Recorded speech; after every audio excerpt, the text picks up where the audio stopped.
আসসালামু আলাইকুম ওয়া রাহমাতুল্লাহি ওয়া বারাকাতুহু। বিসমিল্লাহির রহমানির রহিম। বৈশাখী টেলিভিশনের ইসলাম ও সুন্দর জীবনে সকলকে আমন্ত্রণ জানাচ্ছি প্রভাতের এই চমৎকার আয়োজনে সাদর সম্ভাষণ। মহান স্রষ্টা আল্লাহ রাব্বুল আলামিনের দরবারে বিনীতভাবে শুকরিয়া আদায় করছি, আলহামদুলিল্লাহ। বিশ্বনবী জনাবে মুহাম্মদ রাসূলুল্লাহ সাল্লাল্লাহু আলাইহি ওয়াসাল্লামের প্রতি দরুদ এবং সালাম প্রেরণ করছি। প্রিয় দর্শক মণ্ডলী, আমরা আজকেও হাজির হয়েছি আপনাদের সামনে ইসলাম ও সুন্দর জীবন নিয়ে। অনেক প্রশ্ন আমাদের মাঝে আছে, সেই প্রশ্নের মধ্য থেকে কিছু প্রশ্নের উত্তর ইনশাআল্লাহ এই অনুষ্ঠানের মাধ্যমে দেওয়ার চেষ্টা করব। আজকে আমাদের মাঝে উপস্থিত হয়েছেন বিশিষ্ট ইসলামী চিন্তাবিদ, জননন্দিত মুফাসসিরে কোরআন জনাব মাওলানা মোহাম্মদ মাহমুদুল হাসান। আসসালামু আলাইকুম ওয়া রাহমাতুল্লাহি ওয়া বারাকাতুহু। মোহতারাম, আপনাকে স্বাগত জানাচ্ছি আমাদের আজকের পর্বে। তো আমরা ধারাবাহিকভাবে আসলে এই অনুষ্ঠানটি করে যাচ্ছি। দর্শকদের অসংখ্য প্রশ্ন আমাদের মাঝে আসে এবং আমরা মাঝে মাঝে বিভিন্ন বিষয় নিয়ে কথা বলি, যেহেতু ডিটেইলসভাবে মানুষদেরকে জানানো দরকার। প্রতিদিনই কিন্তু আমরা নতুন নতুন বিষয় আমরা জানাবার চেষ্টা করছি। আসলে ইসলাম তো হচ্ছে শাশ্বত একটি চূড়ান্ত এবং পূর্ণাঙ্গ কমপ্লিট কোড অফ লাইফ, যাকে পূর্ণাঙ্গ জীবন বিধান বলা হয়। এটির আলোচনা করে তো আসলে শেষ করা যাবে না। এটার প্রত্যেকটি বিধানের প্রত্যেকটি বিষয় কিন্তু এখানে স্পষ্ট করা রয়েছে। তারপরেও আপনি বলবেন যে আসলে আমাদের ইসলামিক জ্ঞান অর্জন করা এবং ইসলাম অনুযায়ী, যেমন আমরা কিন্তু ডাক্তার হচ্ছে, ইঞ্জিনিয়ার হচ্ছে, ব্যারিস্টার হচ্ছে, বাংলাদেশ কিন্তু অনেক দূর এগিয়ে যাচ্ছে, সবাই কিন্তু মোটামুটি বিভিন্ন দিকে ধাবিত হচ্ছে। তো ইসলামিক জ্ঞান অর্জন করা একদিকে হচ্ছে ইসলামের আমল করা একটা জিনিস মনে করে আমাদের দেশের লোকজন, আরেক দিকে কিছু লোকজন মনে করে যে না, ইসলামী আমল নয়, তো আমাদের ইসলামিক জ্ঞান অর্জনের ব্যাপারে আমাদের আমল করতে হবে, এটা কোন ধরনের বিষয়, ইসলামিক জ্ঞান অর্জন করতে হবে কোন ধরনের বিষয়, এই জিনিস দুটো নিয়ে একটি পার্থক্য আছে, যদি আপনি একটু বুঝিয়ে বলতেন। আলহামদুলিল্লাহ ওয়াসসালাতু ওয়াসসালামু আলা রাসূলিল্লাহ ওয়া আলা আলিহি ওয়া সাহবিহি আজমাইন, আম্মা বাদ। আপনাকে অনেক ধন্যবাদ। অনেক মৌলিক একটি বিষয় আজকে আলোচনায় আপনি নিয়ে এসেছেন, যে আমাদের জ্ঞান অর্জন করার প্রয়োজনীয়তা এবং জরুরত ইসলামে কতটুকুন আছে। আমি যদি ছোট্ট করে বলি, তাহলে দেখুন, কোরআনে কারিমে ৬,০০০-এর উপরে আয়াতে কারিমা রয়েছে। সংখ্যার ক্ষেত্রে বিভিন্ন তারতম্য রয়েছে, সেটা আমাদের মূল ফ্যাক্ট নয়। তো ৬,০০০-এর উপরে যেখানে আয়াত রয়েছে, এই সুবিশাল গ্রন্থ, ১১৪টি সূরা, ৩০টি পারা, তো এত সুবিশাল কোরআনে কারিম আল্লাহ তাআলা নাজিল করেছেন সুদীর্ঘ 23 বছরে। আল্লাহ রাসূলের 23 বছর নবুয়তি জিন্দেগিতে নাজিল হয়েছে। আলা হাওয়া ইজিল বাশার, মানুষের যখন যেটা প্রয়োজন হয়েছে সেই প্রয়োজনের সমাধানের জন্য কোরআন এসেছে। কিন্তু আপনি নিশ্চয়ই জানেন এটা মোহতারাম, সেটা হচ্ছে যে কোরআনে কারিমের সর্বপ্রথম যে আয়াতে কারিমাটি নাজিল হলো হেরা পর্বতে, সর্বপ্রথম যেটি সূরা আলাকের 5টি আয়াত, তার মধ্যে আল্লাহ তাআলা প্রথম যে শব্দটি দিয়ে শুরু করলেন সেটি ছিল ইকরা, পড়ো, read the name E for Lord, অর্থাৎ তোমার আল্লাহর নামে তুমি পড়ো।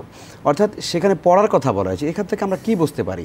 আল্লাহ তাআলা তো প্রথমে চাইলে দিতে পারতেন যে ঠিক আছে, নামাজ আগে পড়ো, নামাজের কথা আগে আসেনি, রোজার কথা আগে আসেনি, হজের কথা আগে আসেনি, সকল বিধিবিধান এবং আহকামের আগে এসেছে কিন্তু পড়ার কথা। এর দ্বারা প্রমাণিত হয় যে আসলে ইবাদত করার জন্য কিন্তু আমাদের জ্ঞান অর্জন করতে হবে। আমরা অনেক সময় মনে করি, আপনি যেমনটা একটু প্রচ্ছন্নভাবে ইশারা করেছেন, আমরা আমল করতে খুব স্বাচ্ছন্দ্য বোধ করি, আমল করতে আমাদের খুবই কিন্তু একটা ইমোশন, আবেগ কাজ করে। এটি কিন্তু ভালো, আমরা এটাকে নেগেটিভলি দেখছি না। আমল করতে আমাদের মন চায়, এটি ভালো, কিন্তু আমাদের জানা উচিত যে আমলটা করার আগে সংশ্লিষ্ট আমল সম্পর্কে কিন্তু জ্ঞান অর্জন করা ফরজ। যে আমলটা ফরজ, ওই আমল সম্পর্কে জ্ঞান অর্জন করাও কিন্তু ফরজ। যেমন আমরা নামাজ পড়ি, নামাজের জন্য কিন্তু আমাদের অজু করতে হয়। অজুটা কেউ যদি মনে করি যে অজু দরকারটা কি, নামাজের সময় হচ্ছে আল্লাহু আকবার, দাঁড়িয়ে গেলাম, আপনার নামাজ জিন্দেগিতেও কবুল হবে না। নামাজটা ফরজ, এই ফরজ নামাজটা নির্ভর করছে আপনার অজুর উপরে, সুতরাং অজুটা করো আমার জন্য ফরজ। এই জন্য দ্বীনি ইলম অর্জন করা, তালাবুল ইলমি ফারিদাতুন আলা কুল্লি মুসলিম, বিখ্যাত হাদিস আমরা সবাই জানি যে দ্বীনি ইলম অর্জন করা প্রতিটি নরনারীর জন্য এটি কিন্তু ফরজ। আমি আরেকটি কথা আপনাকে বলি, ইমাম বুখারী রাহিমাহুল্লাহু তাআলা তার যে রচিত গ্রন্থ যেটি সহিহ আল বুখারী, এটির ব্যাপারে গোটা দুনিয়ার সমস্ত আলেমদের একটা মতামত আছে। সেটি হচ্ছে কদ ইত্তাফাকাল উলামা ফিল মাশারিক ওয়াল মাগারিব, যে আসাহুল কুতুবি বা'দা কিতাবিল্লাহ তাহাত আদিমিস সামা as-সহিহ আল বুখারী। এটি হচ্ছে গোটা পৃথিবীর সমস্ত ওলামায়ে কেরামের উপরে একমত হয়েছেন যে আকাশের নিচে জমিনের উপরে আল্লাহর কোরআন, মানে কোরআনের পরে, আল্লাহর কিতাবের পরে সবচেয়ে বিশুদ্ধতম গ্রন্থের নাম হচ্ছে সহিহ আল বুখারী। সেই সহিহ আল বুখারীর ভিতরে একটু বলে নিই আমাদের দর্শকদের জন্য, এটি এলেমের জন্য, যে সহিহ আল বুখারীর একটা ধরন হলো, এই গ্রন্থটা রচিত হয়েছে একটা চমৎকার পদ্ধতিতে, যেটি পৃথিবীর কোনো গ্রন্থ এভাবে লেখা হয়নি। সেটা হচ্ছে, আমরা জানি যে আমরা যখন কোনো খবর পড়ি, নিউজ পড়ি পত্রিকায়, তখন শুরুতে একটা হেডিং থাকে, এটাকে আমরা লিডিং নিউজ বলি, অর্থাৎ নিউজের আজকের খবরের প্রধান নিউজ কোনটা। তো ইমাম বুখারী রাহমাতুল্লাহ আলাইহি উনি কী করেছেন, ওনার হাদিসগুলোকে সংকলন করতে গিয়ে উনি শুরুতে কিন্তু একটা মানে হেডিং দিয়েছেন, শিরোনাম দিয়েছেন। এটাকে আমরা হাদিসের পরিভাষায় আমরা বলি তরজমাতুল বাব। তো এই তরজমাতুল বাবগুলো ইমাম বুখারী রাহমাতুল্লাহ আলাইহির চমৎকার, এক একটা প্রত্যেকটা তরজমাতুল বাব কিন্তু এক একটা ফতোয়া, এক একটা সিদ্ধান্ত শরীয়তের ব্যাপারে। সেখানে একটা তরজমাতুল বাব উনি রচনা করেছেন চমৎকার, সেটি হচ্ছে জাআল ইলমু ক্বাবলাল কাউলি ওয়াল আমাল। একটা শিরোনাম উনি রচনা করেছেন, তার নাম দিয়েছেন যে কথা বলার আগে আর আমল করার আগে হলো ইলম। তার মানে হচ্ছে আমরা আমল করবো আর যাই করবো না কেন, প্রথম কাজটা হচ্ছে কিন্তু আমাদেরকে ইলম অর্জন করতে হবে। জ্ঞান ছাড়া কোনো কাজ কিন্তু বিশুদ্ধ হয় না। এই জন্য দেখেন আল্লাহ রাসূল সাল্লাল্লাহু আলাইহি ওয়াসাল্লাম বলছেন যে খুযু আন্নী মানাসিকাকুম, তোমরা হজ করবে, ওমরা করবে, আমার কাছ থেকে শেখো। নামাজের ব্যাপারে বলেছেন সাল্লু কামা রাআইতুমুনি উসাল্লি, তোমরা নামাজ তেমনিভাবে পড়ো যেমনটা তোমরা আমাকে পড়তে দেখো। তার মানে হচ্ছে নামাজ পড়বো, রোজা রাখবো, হজ করবো, যাকাত দেবো, প্রতিটা ইবাদতের ব্যাপারে একটা নির্দিষ্ট মানহাজ আছে, একটা তরিকা আছে, একটা পদ্ধতি আছে, আর সেই পদ্ধতিটা জানা হচ্ছে কিন্তু ইবাদত করার আগে ফরজ। কিন্তু আমরা বাঙালি মুসলমান যারা রয়েছি, আমাদের জন্য খুব দুঃখজনক ব্যাপার হলো নামাজ পড়তে চাই কিন্তু নামাজের আসল পদ্ধতি আমরা শেখার চেষ্টা করি না। রোজা রাখি, হজ করি, কিন্তু হজের আসল পদ্ধতি আমরা জানার চেষ্টা করি না। এই জন্য আপনাদের প্রশ্নের আলোকে আমাদের সিদ্ধান্ত নিতে হবে যে আমরা যে কোনো ইবাদত করার আগে সংশ্লিষ্ট ইবাদতের ব্যাপারে আমাদের বিশুদ্ধ জ্ঞান অর্জন করতে হবে, না হলে আমাদের ইবাদত করতে হবে। যেমন রাসূল সাল্লাল্লাহু আলাইহি ওয়াসাল্লামকে সাহাবীগণ যখন জিজ্ঞাসা করেন লেমা বুইস্তা, আপনি পৃথিবীতে কেন এসেছেন, প্রথম উত্তরই ছিল বুইস্তু মুআল্লিমা, আমি এসেছি পৃথিবীর শিক্ষক হিসেবে। শিক্ষকের কাজটা কি? শিক্ষকের কাজ হচ্ছে জ্ঞান বিতরণ করা, জ্ঞান অর্জন করানোর জন্য মানুষদেরকে এগিয়ে নিয়ে আসা, এটা এক নম্বর। দুই নম্বর আরেকবার জিজ্ঞাসা করা হয়েছিল লিমা বইস্তা, আপনি কেন এই পৃথিবীতে এসেছেন? তখন তিনি উত্তর দিয়েছেন বইস্তু লি উতাম্মিমা মাকারিমাল আখলাক, আমি এসেছি উত্তম নৈতিক চরিত্রকে প্রতিষ্ঠিত করতে। অর্থাৎ এই দুটো জিনিস, জ্ঞান অর্জন করা এবং উত্তম নৈতিকতা সৃষ্টি করা, এটা একমাত্র কোরআন এবং সুন্নাহর ছাড়া অন্য কোনো বিকল্প কোনো পথ এবং পদ্ধতি রয়েছে? সেটা তো আমরা দেখতেই পাচ্ছি আসলে, যে এই জন্য ডক্টর মোহাম্মদ শহীদুল্লাহ সেই বিখ্যাত কথাটি আমরা আসলে নিয়ে আসতে চাই। উনি বলেছেন তুমি পৃথিবীর অনেক বড় বড় পিএইচডি মানে ডক্টরেট করেছো, অনেক বড় বড় ডিগ্রি তুমি অর্জন করেছো, কিন্তু তোমার ভেতরে যে কোরআনের নলেজ যদি না থাকে, ইসলামের জ্ঞান যদি তোমার কাছে না থাকে, তাহলে তিনি বলেছেন তুমি একটা মূর্খ, তুমি একটা গণ্ড মূর্খ।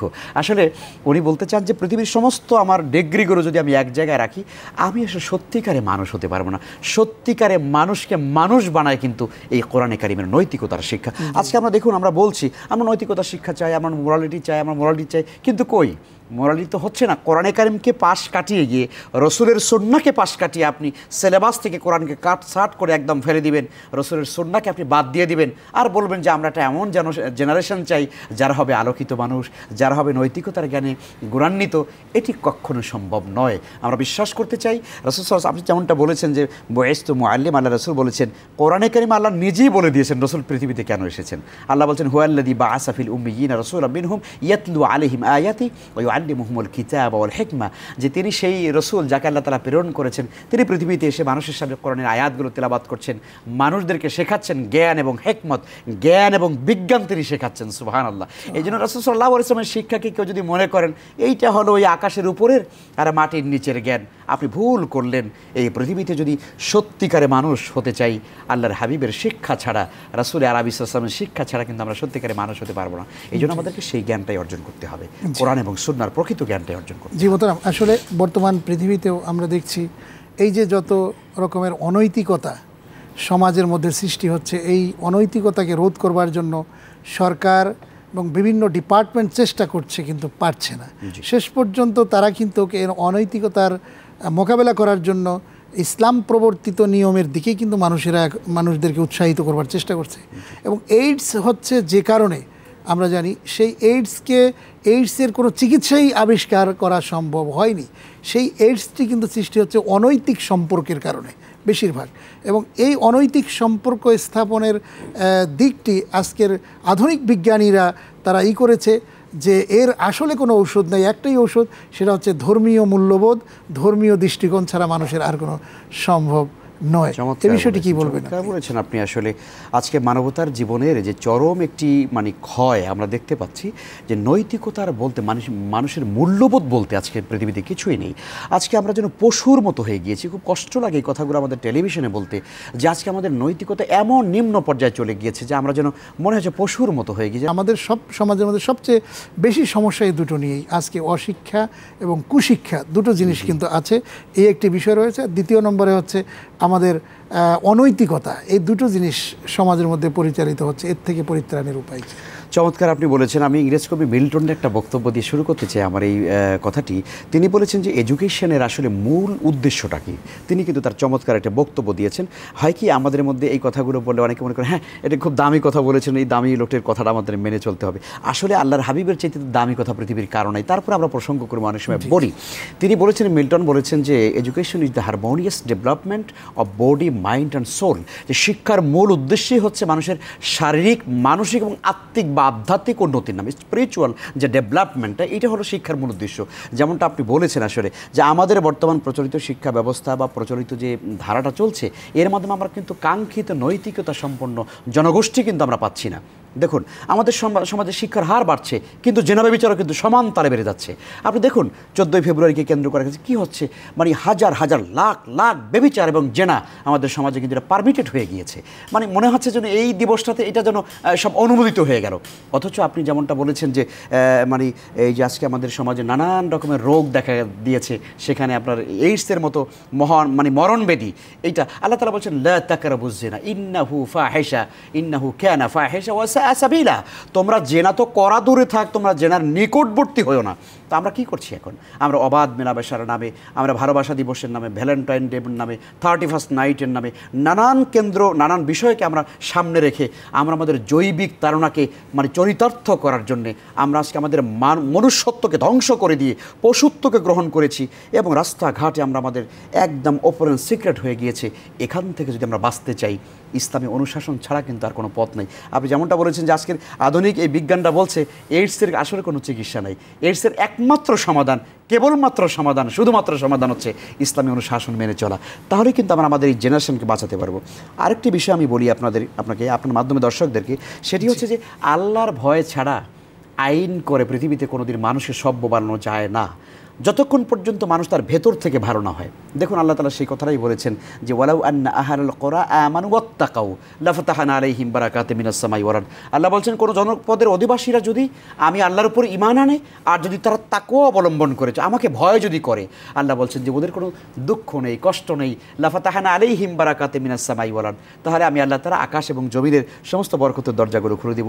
আপনার একটা তথ্য আমি বলি, 1932 সনে আমেরিকার পার্লামেন্ট একবার ডিসিশন নিয়েছে যে আমেরিকাতে নিউ ইয়র্ক এবং বিভিন্ন অঙ্গরাজ্য স্টেটগুলোতে প্রচণ্ড রকমের মদের ব্যবহার বেড়ে গেছে। তো আমেরিকার গভর্নমেন্ট চিন্তা করলো যে এইটাকে আসলে ক্লোজ করা দরকার। এভাবে মদের ব্যবহার বাড়লে শিক্ষা দীক্ষা, নৈতিকতা, সামাজিক শৃঙ্খলা, পারিবারিক মানে সব কিছু ধ্বংস হয়ে যাচ্ছে। আমেরিকার পার্লামেন্ট সিদ্ধান্ত নিল ঠিক আছে আমরা মদকে নিষিদ্ধ করে দেব। পার্লামেন্টে বিল উত্থাপন হলো এবং মদ নিষিদ্ধ করে দেওয়া হলো। তো এখন প্রকাশ্যে মদ মানে বিক্রয় করা, ক্রয় বিক্রয়, বিপণন, উৎপাদন সব কিছু একদম ক্যারি করা, বহন করা সব নিষিদ্ধ করা হয়েছে। দেখা গেল 3 বছর পরে যা রেজাল্ট হলো যে এই মদের ব্যবহার লোকেরা এইটা মানে অনুমোদিত থাকাকালীন সময়ে যেই পরিমাণ মানুষেরা মদ গ্রহণ করত, ড্রাগ গ্রহণ করত, এইটাকে আইন করা নিষিদ্ধ করার ফলে 3 বছরের পরে তার ব্যবহার 10 গুণ বেড়েছে। 10 গুণ বেড়ে গেছে। কারণ আগে বিষয়টা ছিল ওপেন, এখন যেহেতু নিষিদ্ধ, এখন লোকেরা চোরাচালানির মাধ্যমে, কারবারির মাধ্যমে, গোপনে গোপনে উৎপাদন, গোপনে গোপনে মদ সেবন, মানে এটা জরিপে চলে আসছে যে এটার ব্যবহারটা 10 গুণ বেড়ে গেছে। আমেরিকার পার্লামেন্ট সিদ্ধান্ত নিল তাহলে তো আগেই ভালো ছিল, তা ঠিক আছে তাহলে আমরা আমাদের পূর্বের হুকুমে আবার চলে যাই। ওরা আইনটাকে আবার পূর্বে অ্যামেন্ডমেন্ট করে আগের মানে অবস্থায় তারা আবার চলে গেল। এখন এই বিষয়টা থেকে আজকে আমরা কি দেখতে পাচ্ছি যে কোনো জনগোষ্ঠীকে যদি ভালো বানাতে হয় তাহলে আইন করে ভালো বানানো যায় না। আইনই শুধুমাত্র যথেষ্ট নয়। ওরা যদি চেষ্টা করতো যে না এই লোকগুলোকে নৈতিকতার জ্ঞান কি করে দেওয়া যায়, আল্লাহর ভয় কি করে তাদের ভিতরে তৈরি করা যায়, তাহলে হয়তো সম্ভব হবে। আর আলহামদুলিল্লাহ ইসলামে কিন্তু মদ হারাম আমরা জানি, সেটা কিন্তু একদিনে নাজিল হয় নাই, 4 বার কিন্তু আয়াতে কারিমা নাজিলের মাধ্যমে প্রথম বলা হয়েছে তোমরা লা তাকরাবুস সালাতা ওয়া আনতুম সুকারা, মাদক গ্রহণ করে মসজিদে যাবা না। মানে খেতে পারো, বাইরে খেতে পারো, মসজিদে যাওয়ার সময় মাদক খেয়ে যাবে না। এরপরে আল্লাহ তাআলা প্রথমে এটা একটু কিছুটা কনজাস্টেড করে দিলেন। এরপরে আল্লাহ তাআলা আয়াত নাজিল করলেন যে ইয়াসআলুনাকা আনিল খামরি ওয়াল মাইসির, লোকেরা আপনার কাছে মদ সম্পর্কে জিজ্ঞাসা করে, আপনি বলেন যে এটা আসলে খুব খারাপ, তবে কিছু কিছু উপকারও মানুষের জন্য রয়েছে, ওয়া মানাফিউল লিন্নাস, থাকতে পারে কিছু শারীরিক কিছু একেবারে স্ট্রেংথ চলে আসে, এনার্জি চলে আসে মদ খেলে পরে, কিছু উপকারও থাকতে পারে। একটা বিধান দিয়ে মানুষের মেন্টালটাকে তৈরি করা হচ্ছে। সর্বশেষ আল্লাহ তাআলা বলে দিলেন পরিষ্কার করে যে সেই বিখ্যাত আয়াতে কারিমা যে আল্লাহ তাআলা হারাম করেছেন এটাকে, সেই বিখ্যাত আয়াতে কারিমার শুরুটা আমার এখন মনে পড়ছে না, যে আল্লাহ তাআলা বলছেন যে ইন্নামাল খামরু ওয়াল মাইসির ওয়াল আনসাবু ওয়াল আজলামু রিজসুম মিন আমালিশ শাইতান ফাজতানিবুহু। চমৎকার বলেছেন আপনি, যে আল্লাহ তাআলা বলেন যে এই মদ, তারপরে এই যে ভাগ্য নির্ধারণের স্বর, মূর্তি পূজা, লটারি ইত্যাদি সব হারাম, ফাজতানিবুহু, সুতরাং তোমরা এটাকে কি করো, বর্জন করো। আল্লাহ তাআলা চূড়ান্তভাবে এটিকে হারাম করে দিলেন। তাহলে দেখা গেল স্টেপ বাই স্টেপ, অর্থাৎ মানুষের মন এবং মেধাকে আল্লাহ তাআলা পরিবর্তন করতে চাইলেন। এবং সে কারণে দেখা গেল মদিনাতে, মক্কাতে যখন এই মদ হারাম হলো, মদিনাতে যখন হারাম হলো, তখন এই মদিনার লোকেরা কি করলো, যার যার ঘরের ভিতরে মদের মটকা ছিল সবাই মটকাগুলো ভেঙে রাস্তায় ফেলে দিল। সেদিন মদিনার রাস্তায় রাস্তায় মদের বন্যা বয়ে গেল। যারা একটু আগে মদ খেয়েছে গলার ভিতরে আঙ্গুল ঢুকিয়ে বমি করা শুরু করলো। আল্লাহ নিষেধ করেছেন মদ হারাম, সুতরাং আমার পেটের ভিতরে আমি আর মদ রাখতে চাই না। আমরা বিশ্বাস করি এই জন্য আল্লাহর ভয়, তাকওয়ার এই শিক্ষা যদি আমাদের শিক্ষার ভেতরে যদি না থাকে, তাহলে আমাদের জেনারেশনকে আসলে মনে হয় সম্ভবত আমরা রক্ষা করতে পারবো না। আল্লাহ তাআলা হেফাজত করুন। জি জি জি, আপনি যথার্থই বলেছিলেন যে আসলে মানুষের মন এবং মগজের পরিবর্তন সাধন করতে হবে আগে, এবং তার মধ্যেই নৈতিকতাটা দিতে হবে এবং শিক্ষাটা দিতে হবে, এবং আল্লাহর ভয়টা আগে সৃষ্টি করতে হবে। আল্লাহর ভয় যদি সৃষ্টি না করা যায়, তাহলে কিন্তু শুধুমাত্র আইন করে তাকে কিন্তু করা সম্ভব নয়। জি, এরপরে আমরা আলোচনা করতে চাই আপনার সাথে যে আমরা যারা আজকে সমাজের মধ্যে এই যে যত অনৈতিক এবং বিশৃঙ্খল পরিবেশ আমরা লক্ষ্য করতে পারছি, এই জায়গাটাতে আমরা সামগ্রিক পরিমণ্ডলে কি এডুকেশনটা দিলে আমাদের কখন, মানে মূল কথা হচ্ছে যে আমরা কখন এডুকেশন বা ইসলামের শিক্ষাটা কখন দেওয়া উচিত, তাহলে সেই ছেলেটা বা সেই শিশুটা বড়। হ্যাঁ, চমৎকারই বলেছিলাম। দর্শকদেরকে আমরা এই উত্তরটি জানবো একটি বিরতি নেবার পর। প্রিয় দর্শক, আপনারা দেখছেন অত্যন্ত গুরুত্বপূর্ণ বিষয়, যে বিষয়গুলো না হলে আসলে আমাদের জীবন তথা আমাদের সন্তান সন্ততিগুলো মানুষ হবে না। আর তারা যদি মানুষ না হয়, তাহলে সেই সন্তানগুলো কি হবে, তারা পশুত্বের পর্যায়ে চলে যাবে। সুতরাং সেই পর্যায় থেকে ফিরিয়ে আনার জন্য ইসলামের রুলস অনুযায়ী আমাদেরকে চলতে হবে। নামাজের জন্য অভ্যাস গড়ে তুলতে হয় ছোটোকাল থেকেই, ইসলামের জ্ঞানটাও কিন্তু ছোটোকাল থেকেই দিতে হয়। এখন আমরা এই বর্তমান প্রেক্ষাপটে সমাজকে সুন্দর করবার জন্য সন্তান সন্ততিদেরকে কিভাবে আমরা ইসলামের রূপরেখায় তাদেরকে নিয়ে আসতে পারি, সেই বিষয়টি প্রশ্ন করেছেন। আসলে একটি উদাহরণ দিয়ে বলতে চাই যে একটি গ্রাম বাংলায়ও কথা আছে যে মাটিটা যখন কাদামাটি থাকে, তখন এটাকে দিয়ে যে কোনো ধরনের কিন্তু জিনিস তৈরি করা যায়, যে কোনো তৈজসপত্র তৈরি করা যায়। আপনি এটাতে হাঁড়ি বানানো সম্ভব, এটা দিয়ে ইট বানানো সম্ভব, যেহেতু মাটিটা নরম আছে। আর কোনো মাটি যদি শক্ত হয়ে যায়, তাহলে সেই মাটি দিয়ে কিন্তু আপনার ইচ্ছা মতো কিছু বানাতে পারবেন না। এই জন্য সন্তানদেরকে সুশিক্ষা দেওয়ার, নৈতিকতার শিক্ষা দেওয়ার কিন্তু উপযুক্ত বয়স হলো তাদের ওই কৈশোর বয়সে, তাদের ওই ছোট বয়সে, যখন থেকে সে ধীরে ধীরে বুঝতে শুরু করে। দেখুন, রাসূল সাল্লাল্লাহু আলাইহি ওয়াসাল্লামের সেই বিখ্যাত হাদিস আমরা বলেছি যে আল্লাহ রাসূল বলেছেন যে তোমরা তোমাদের সন্তানদেরকে 7 বছর বয়সে নামাজের শিক্ষা দাও, এবং 10 বছর হলে তাদেরকে তোমরা অবশ্যই কী করো, তোমাদের নামাজের জন্য তাদেরকে শাসন করো, এবং তোমরা তাদেরকে বিছানা আলাদা করে দাও। তারা যেন তখন থেকেই যেন স্বাবলম্বী হওয়ার চেষ্টা করে, দিনকে তারা পালন করার জন্য সচেষ্ট হয়। এই জন্য আমরা মনে করি এই বয়সটা 10 বছর বয়স থেকেই একটা বাচ্চাকে কিন্তু আপনাকে টার্গেট নিতে হবে। সে যদি 10 বছর বয়সে টার্গেট না নেন, 20 বছর বয়সে বসে সে ইয়াবা খাবে, আর আপনি বলবেন হুজুর একটা তাবিজ দিয়ে দেন, আমার বাচ্চা তো মাদক গ্রহণ করছে, ইয়াবা খাচ্ছে, ফ্যান্সিডিল খাচ্ছে, আমার বাচ্চার জন্য একটা তাবিজ দিয়ে দেন। তো আমি বলি এরকম তাবিজ একটা না, আপনি 1 কোটিও যদি তাবিজ গলার মধ্যে ঝুলিয়ে দেন, আপনার সন্তান জিন্দিগিতে কোনো দিন ভালো হবে না। কারণ হচ্ছে উপযুক্ত সময় কিন্তু আপনি তাকে লালন পালন করেননি। দেখুন, বিখ্যাত হাদিস আল্লাহ রাসূল সাল্লাল্লাহু আলাইহি ওয়াসাল্লাম বলছেন, কুল্লু মাউলুদিন ইউলাদু আলাল ফিতরা, পৃথিবীর প্রতিটা সন্তান কিন্তু জন্মগ্রহণ করে ফেতরাতের উপরে। ফেতরাত কি? ফেতরাত হচ্ছে ইসলাম বা তাওহীদ। এই তাওহীদের উপরে পৃথিবীর প্রতিটা সন্তান জন্মগ্রহণ করে, ন্যাচারালি জন্মগ্রহণ করে, নেচার। অর্থাৎ ওরা কিন্তু ওই রুহের জগৎ থেকে কিন্তু আল্লাহর সাথে কমিটমেন্ট করে এসেছে। আল্লাহ বলেছেন আলাস্তু বিরাব্বিকুম, এই সকল আত্মাগুলো, এই মানব শিশুগুলো বলেছে কালু বালা, অবশ্যই আপনি আমাদের রব। সেই মানুষগুলো পৃথিবীতে যখন আসে, আল্লাহ বলছেন ওরা কিন্তু নেচারের উপরে, ফেতরাতের উপরে, ইসলামের উপরে আল্লাহর তাওহীদের উপরে তারা কিন্তু জন্মগ্রহণ করে, কিন্তু কি হয় পরবর্তীতে, বা আবাবাহু ইউহাব্বিদানিহি আও ইমাজ্জিসানিহি আও মানে ইমাজ্জিসানিহি আও ইউহাব্বিদানিহি, অর্থাৎ তার পিতামাতারা তাদেরকে ইহুদি বানায়, খ্রিস্টান বানায়, অথবা তাদেরকে আপনার অগ্নিপূজক বানায়। তার মানে পিতামাতার উপরে কিন্তু এই দায়িত্বটা রয়েছে, আমার সন্তানকে নিয়ে আমার পরিকল্পনা কি। আমরা দেখুন পৃথিবীর প্রতিটা মা বাবা, আমরা সন্তানকে নিয়ে পরিকল্পনা, আমার ছেলে ডাক্তার হবে, আমার ছেলে ইঞ্জিনিয়ার হবে, আমার ছেলে অনেক বড় মানে কম্পিউটার সায়েন্টিস্ট হবে, বিজ্ঞানী হবে, এটা হবে সেটা হবে, কিন্তু আমার সন্তান এই পৃথিবীতে বেঁচে থাকবে, পরকালেও যেন জান্নাতে যেতে পারে, সেই জন্য কিন্তু আমাদের তেমন কোনো পরিকল্পনা নাই। আমি চিন্তা করছি ডাক্তার হলে অনেক টাকা ইনকাম করবে, আমার ছেলে ইঞ্জিনিয়ার হলে অনেক টাকা ইনকাম করবে, কিন্তু টাকা ইনকাম করলেই তো শান্তি পাওয়া যায় না।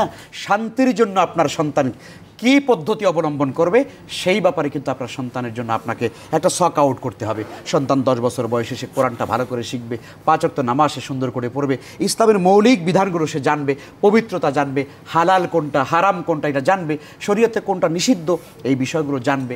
এই বিষয়গুলো জানার মধ্য দিয়ে তার কিন্তু ডেভেলপ হবে, তার মানসিকতা নৈতিকতা তার কিন্তু সমৃদ্ধ হবে। এভাবে করে তাদেরকে ছোটো বয়সে কিন্তু তাদেরকে ইসলামের জ্ঞান শিক্ষা দিতে হবে। জি জি, আপনি সুন্দর কথা বলছিলেন যে আসলে আমরাও দেখছি যে টেলিভিশনে আমরা বিভিন্ন রকম অনুষ্ঠান করছি, বিভিন্ন প্রশ্ন যখন আমরা আহ্বান করি তখন কিন্তু দেখতে পাই যে আসলে প্রশ্ন তো তারাই করতে পারে যারা সেই সম্পর্কে কিছুটা হোক নলেজ তাদের থাকে, তারা তো প্রশ্ন করতে পারবে না। দেখা যাচ্ছে যে এমন কিছু প্রশ্ন আসলে কিছুই জানে না এমন দর্শক। কিন্তু এই যে জায়গাটা আমরা এই পর্যায়ে যেমন অনেক বড় হয়েছে, ইঞ্জিনিয়ার হয়েছে, ডাক্তার হয়েছে, বুদ্ধিজীবী হয়েছে, কোরআনের জ্ঞান নাই, হাদিস নাই, নামাজ কিভাবে পড়তে হবে সেই জিনিসটাও তারা জানে না, রোজা কিভাবে করতে হয়, কখন সেহরি খেতে হয়, সেহরি খেয়ে কীভাবে রোজা রাখতে হয় সেটিও জানে না, এইভাবে করে হজ কীভাবে করতে হয়, হজ সম্পর্কে জ্ঞান নাই, অর্থাৎ ইসলামের মূল জ্ঞানগুলো নাই। এই যে অবস্থাটা বড় হলে তখন তো শিখতে অনেক সমস্যা হয়ে যায়। এই অবস্থায় কি করণীয়? এই অবস্থা আসলে আমরা বলবো যে যারা বড় হয়ে গিয়েছেন অথচ দিন শিখতে পারেননি, না পারার কারণে তার ভেতরে বিরাট একটা গ্যাপ সৃষ্টি হয়েছে বা একটা শূন্যতা তার মধ্যে রয়েছে, আমরা আমাদের সেই সকল ভাইদেরকে বোনদেরকে বলবো যে আপনারা অবশ্যই এখনও আপনারা শিখতে পারবেন, কারণ শেখার জন্য কোনো বয়স নেই। রাসূল সাল্লাল্লাহু আলাইহি ইসলামের তো অনেক বড় বড় সাহাবীরা তারা কিন্তু বৃদ্ধ বয়সেও কেউ কেউ ইসলাম কবুল করেছে।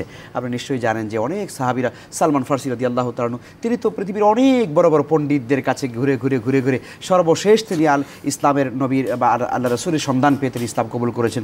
বয়স তার অনেক ব্যাপক হয়ে গিয়েছে, অথচ আমরা জানি সেই সালমান ফার্সি রাদিয়াল্লাহু তাআলা আনহু কিন্তু ইসলামের অনেক বড় একজন সেবক ছিলেন, বড় হাদিস বিশারদ ছিলেন, ইসলামের অনেক খেদমত তিনি করেছেন। তাহলে বোঝা গেল যে একজন মানুষ বয়স হওয়ার পরেও কিন্তু তিনি জ্ঞান শিখতে পারেন। অতএব যাদের বয়স হয়েছে আমরা অনুরোধ করব, আপনি এই কথা বলার সুযোগ নাই যে আমি এখন আর কোরআন শরীফ পড়তে পারি না, না না, এইটা বলার কোনো চান্স কিয়ামতের দিন হবে না, বরং সেদিন কিন্তু আপনাকে আল্লাহর দরবারে জবাবদিহি করতে হবে। আল্লাহ বলবেন তুমি দুনিয়ার সব কিছু পারলে অথচ আমার দিন শিখতে পারলে না। এই শূন্যতা কিন্তু আসলে এটা আমি বলতে চাচ্ছিলাম যে আসলে আমাদের জন্য একটা দুর্ভাগ্য যে ওই সকল পিতামাতা যারা এখন বড় হয়েছেন, তাদেরও তো পিতামাতা ছিলেন, তারাও তো ছোট ছিলেন, তাদের ছোট বয়সে কিন্তু তাদেরকে কোরআন বা ইসলাম শিক্ষা দিতে পারেননি, যার কারণে কিন্তু বড় হয়েও তারা আজকে কোনো কিছুই বলতে পারছেন না। ইঞ্জিনিয়ার হয়েছেন কিন্তু ইসলাম সম্পর্কে একেবারেই নাথিং বাট জিরো অবস্থা এই যে রয়েছে। তো এই জন্যই কিন্তু এই বর্তমান সমাজের মধ্যে আমি অনেক মানে যারা আজকে ভালো ভালো লেখাপড়া করছে, যারা বুয়েট থেকে পাশ করছেন, যারা ইঞ্জিনিয়ার, তারা কিন্তু অনেকেই কিন্তু আবার কোরআন শিখছেন, কোরআন সম্পর্কে অনেক আলেমের চেয়েও ভালো দখল রাখতে পারেন, এরকম রয়েছে।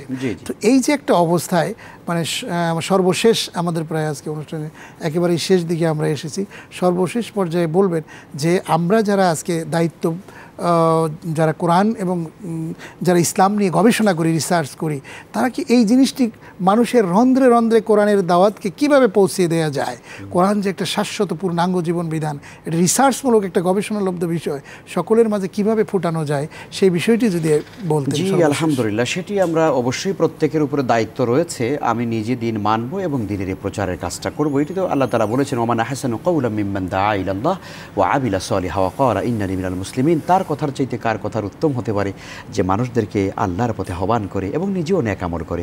রাসূল আরবি সাল্লাল্লাহু বলছেন বাল্লিগু আন্নি ওয়ালাউ আয়াতান, তোমরা আমার পক্ষ থেকে একটি বাণী হলেও তোমরা মানুষের কাছে পৌঁছে দাও।